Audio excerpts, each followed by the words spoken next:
Case study 2, Netflix versus legacy media. So today we'll talk about the story of how Netflix went from virtually a zero in the space to beating the titans of the industry, or what we call collectively legacy media. We'll first start with explaining the wedge strategy. We will then move on to content versus distribution, which was basically where the battle was played. Then how Netflix stacked advantages from practically zero to hero today, one by one and over time. We will then talk about the significance of management life cycles and how different phases of management in Netflix versus legacy media companies mattered in the battle and the war, before finishing off with leverage, time, and optionality, which is a very important layer in actually understanding what happened here, why we got the outcomes that we have, and of course, conclude. So before we start, I would like to include a quote by the CEO of Time Warner at the time, 2010. Time Warner is today Warner Brothers Discovery. So he said in a patronizing manner, "It's a little bit like, is the Albanian army going to take over the world? I don't think so." And here he was talking about how Netflix had no chance of actually building an actual business, growing, taking market share from the incumbents, including his own company. We all know how that ended up, but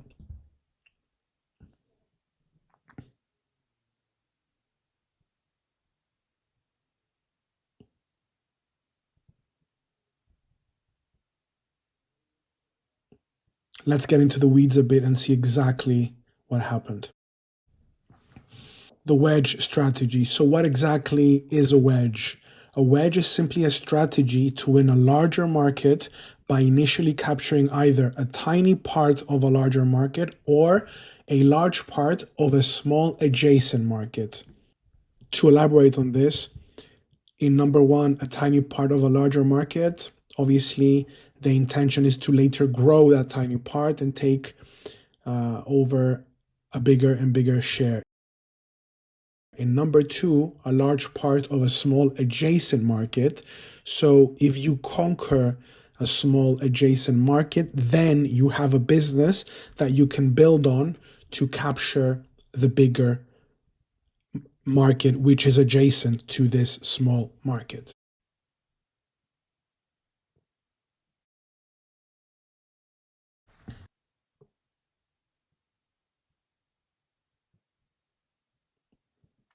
And I explain here that content is king, but distribution is God. Ultimately, this is what it came to. And I say this because the view from the companies themselves, investors, and the market was that Disney, Paramount, Warner Brothers, etc., they had all the content libraries, they had Mickey Mouse, they had the shows, they had the studios, and it was impossible for a company in the media space that had none of these things to actually compete with them. And I wrote a piece in 2022 after the Netflix stock had crashed, which was titled "Content is King, but Distribution is God." And we will see in the module exactly why and how that was. So let's explain the wedge strategy in more detail. What was Netflix wedge? They started with distribution. They had no content. They had to license content. They had to build their platform and their infrastructure.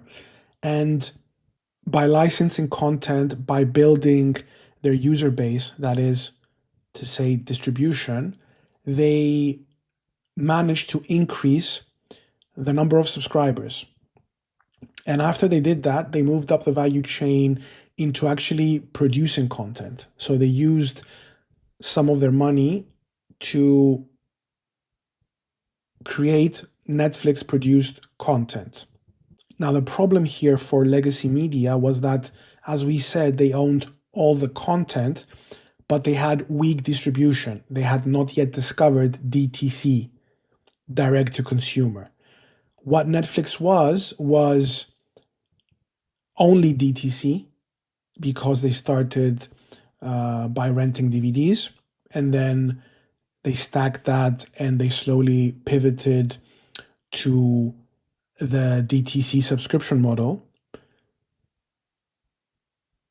So while legacy media did not have DTC and had all the content, Netflix went directly to DTC. They took over that space slowly, and then they moved up to content. And legacy media management did not take the Netflix threat seriously, as we saw from that quote, which captured the narrative at the time. But by the time they realized that everything was going DTC and over the top, when they realized that, Netflix had already won the game. So they had already lost. It was too late. The fight, content versus distribution. So we explained that ultimately this was the battle. It was content versus distribution. On the right, we see content. We see Warner Brothers, Universal Studios, we see Disney, and the big media companies monetized this content by either cinema, licensing content to cable TV companies, linear TV companies, indirect distribution. On the left side, we see that Netflix did not have the content libraries that we see on the right, but they had distribution. They had a big ecosystem of devices connected to their platform and their infrastructure that was paying to consume content from Netflix. Why did Netflix win in the end? Why did the big media companies have to throw in the towel, had to pivot into DTC as well? Why did their share prices crash and suffer at a time where Netflix was overperforming? Let's see the evolution of Netflix, how they started from being the quote-unquote Albanian army to actually dominating the space. And this is the significance of the wedge strategy and stacking advantages on top of each other over time. So they started by renting out DVDs for a fee. Then they moved that to the subscription model. So they kept renting out DVDs for a fee, but they also stacked on top of that subscription DVD. So if you paid a monthly fee, you had a different tier of the offering. You could get more DVDs for more time. You could get them delivered to your home, etc. But then in 2007, that's when things took an interesting turn. Netflix launched Watch Now, which was an OTT distribution platform, so over the top, which meant over the internet, not through traditional cable infrastructure, satellite, or broadcast. It was actually exclusively over the internet. And to do that, they actually had to license content from the legacy media companies themselves. So they went and struck a big deal with content partners like Warner Brothers, CBS, NBC, etc. And they built a big enough content library that they did not own but had licensed. And they were able to stitch up basically a good enough offering to start to get people on their platform, start to pay by the month, to consume anything from Friends to old shows that the studios, that is the legacy media companies, wanted to monetize.